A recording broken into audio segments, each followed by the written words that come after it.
Welcome to SolidCAM Professor. I'm Sydney, your SolidCAM Professor, and in this session, we'll be showing you the new turning option in SolidCAM 2011 of face.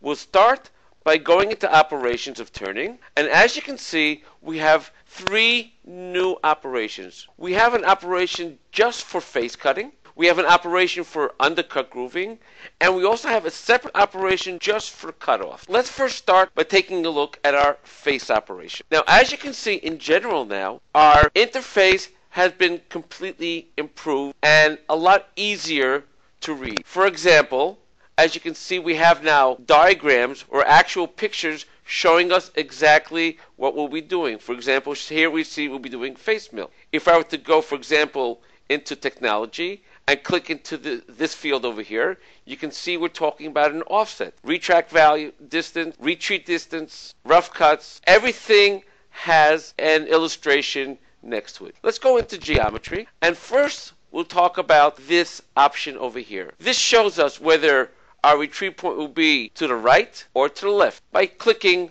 on whichever side you feel necessary. Next, we also have our submachine, which contains a main spindle and a subspindle. For example, if we were to take a machine like the Integrex, for example, it is based on the B-axis and the main spindle, or the B-axis and the subspindle, or also known as the back spindle. All of this is defined in our ID machine.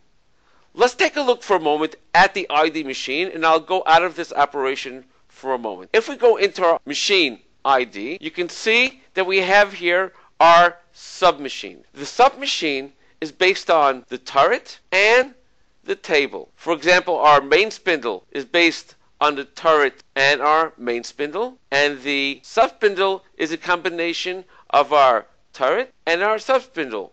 And this can also be seen as we click on main spindle, and we see here turret and main spindle, and our subspindle, which shows us the turret and the sub. Now let's go back into our operation. So as I said, we'll be cutting from the right hand side, and we'll be using the main spindle. Now we've also added another option here called modify geometry, just like we have in our milling operation. Let's first go into define to define our geometry. And what I want to do is actually cut this face as shown over here.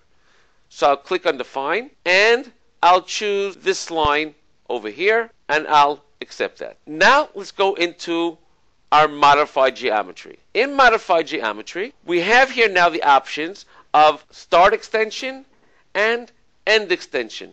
We can either put a value over here, as shown over here, or I can click on auto extend to stock. This is a huge improvement of what we've had before, because now it automatically goes to exactly where the stock is without having to guess where that stock is. Now, we can either do this on tangential, as shown over here, where it moves tangential to the next area, or we can go to linear. Linear is I actually define the actual angle I wanted to work its way into the part. I can say 90, I can say 0, I can say 30, I can say whatever one I want. In this particular case, though, I'm just using tangential. And we have the same option as far as our end extension. Now, in addition, we've also added the option of giving an offset to our geometry, as we can take our geometry and physically move it to the side.